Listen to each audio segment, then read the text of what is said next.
Hello everyone, welcome to Sqorck Shorts. On this week's episode I'm going to cover something that's been requested ever since I started this series.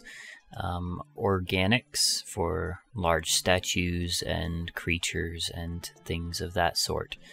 So I'm going to go over some basic techniques for accomplishing this. I've pretty much avoided it up until this point for a couple different reasons. The first one being that I'm not the best at this. I know quite a few people that are better than me, but I do know the basic techniques that will be useful for starting out with this. And another big reason why I didn't want to show this or make a video on it is because it's really hard to teach. It's something that takes a lot of natural artistic talent as well as just tons of practice. It just takes doing it over and over and over again until you get good. And that's something that's really hard to teach. You can't really teach that. You just have to go out and do it. So first thing I'm going to show you guys for basics with this is utilizing skeletons and the line brush. Starting out, you'll want to look at a lot of reference images so you can see the structure and layout of all of the bones of whatever creature or person or thing that you're going to be making an organic of. And understanding how the bones work is the first step. So you want to look at joints, and then you want to be able to go into Minecraft and put blocks at every joint. So if you see what I've done here, I have just a person's joints basically with that. I did that just by setting my first and second position with World Edit. And then once I have that set, I'll do a set to command. So I'll do set ice. And once I have that, you can kind of see how this one would be like my wrist. And then I just go over here, do the same thing. And that would be my elbow. Go up here. This would be my shoulder. And do that with the correct spacing of what you think it should be. And once you have all of your joints set up, you'll get to use the voxel line brush. This is the easiest way to do it, but you could do it without voxel sniper just by hand. But I use voxel because it makes it a lot easier. So to do this brush, you just do /B space L, and that will give you the line brush. And then you set your material to whatever you want. I'll just use wool. Then you're going to use your arrow and gunpowder, and you'll right click something with your arrow, and that will select your first position. Just pick a joint and then find a joint that it's supposed to be connected to, so the elbow over here, and click it with gunpowder. Now you have a line there, and that's the start of our skeleton. So you'll just go through and you'll click at the end of this bone and connect it to that joint down there. And you'll do that all the way across through every single one of these in any place that it's supposed to be connected so that you have a skeleton.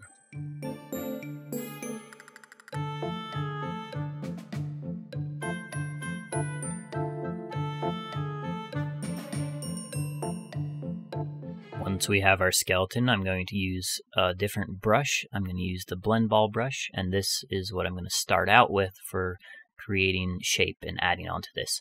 And basically I'm just going to be thickening up all of my bones and putting muscle around them essentially, and adding shape to our character or our statue.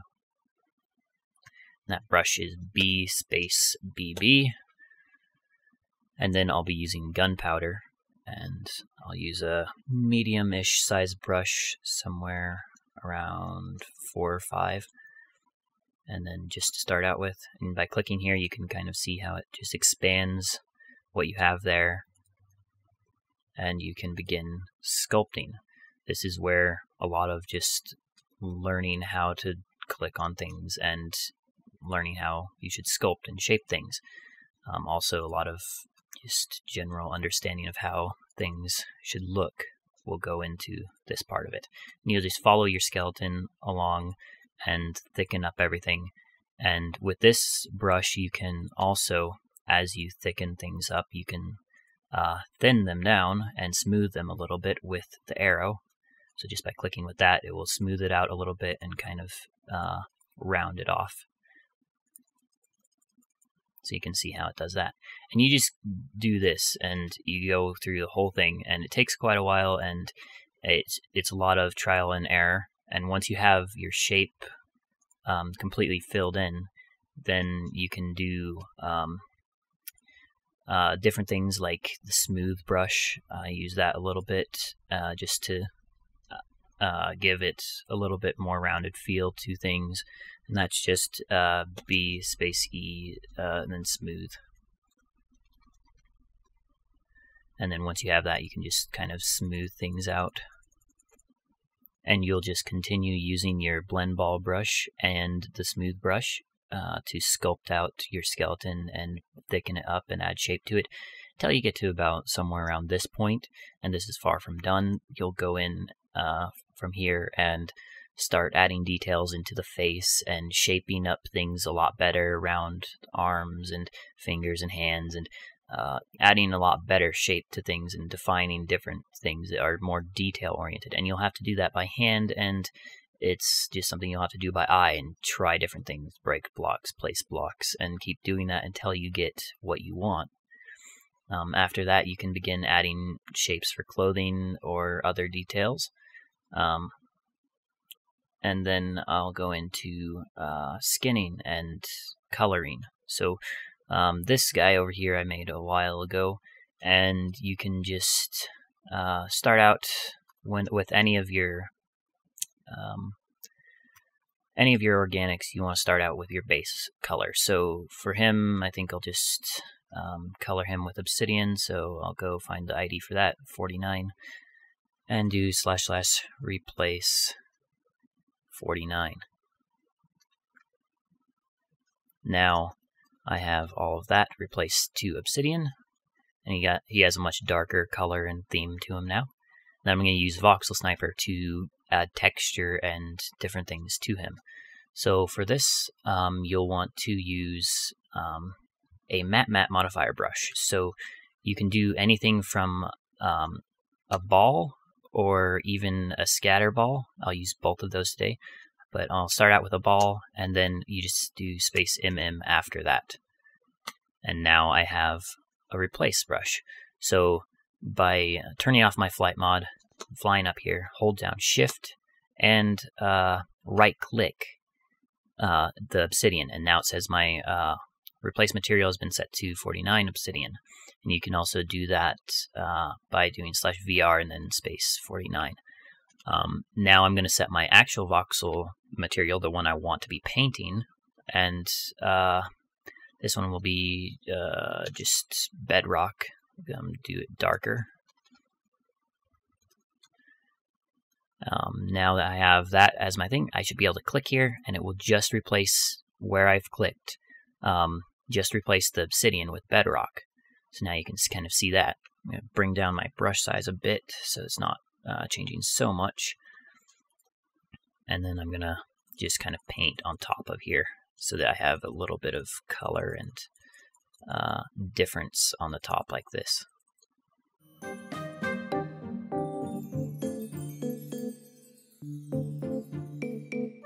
Okay, so that's looking somewhat close to what I want. Now I'm going to change up things and go and use my scatter ball brush.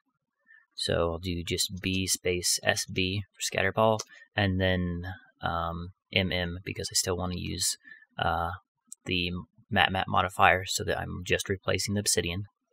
And I'm going to keep it on bedrock so I can click here, and you'll see wherever I click, it's just replacing a random amount of the obsidian with bedrock. So then I can go in on the edges here and kind of add a gradient here so it's not such a harsh line, so it just kind of fades into it. And this is just adding lots of detail and texture onto what we have so far. And then I'd go in and start by hand placing in things for like the eyes. So I'd grab I don't know, glowstone and maybe some nether brick. Maybe grab a slab instead.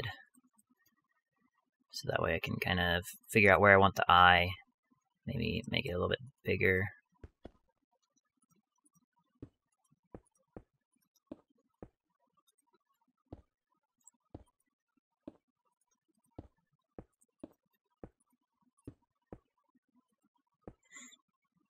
And that kind of gives him an evilish looking eye from far back here. That's just a simple detail that you can add like that. Next, I'd add in teeth. I think for this guy I want to have iron teeth. And you can kind of see I already by hand put in them when I first made this. So I'll just be replacing that with my iron. And following that around. So then it kind of gives him scary, evil-looking teeth. That's distinctively different from his regular texture here of the obsidian. Then you could copy that and mirror it across to the other side. I won't be doing that just because of the time that I have to show you guys this. I'll be also doing his claws. So B space B, then matte again. And this time I'm going to set my voxel to iron. And then I'll just be clicking here and change his claws real quick to iron.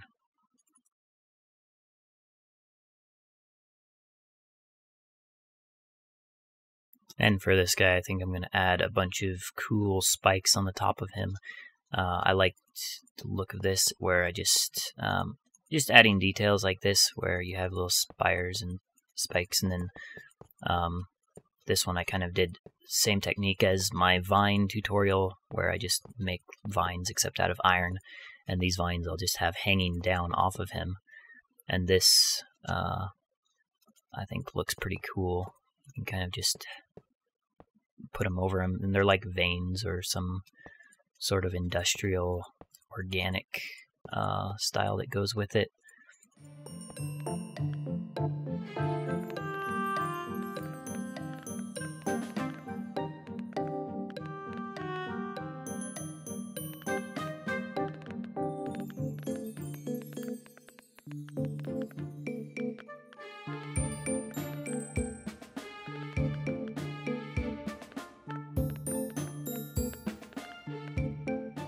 And that's pretty much it. I just continue this around and keep adding detail until I have exactly what I want. I wish I could show you guys more and teach you guys more about this topic. It's really a tricky one, and it is just going out and doing it over and over until you get really good at it. And that's the only thing I can really tell you at this point, is that you just need to go out and keep doing it. And that's the best thing you're gonna do for yourself in order to get better at this stuff. I hope you guys learned at least something about the basics of organics, and I will see you guys next time. Thanks for watching.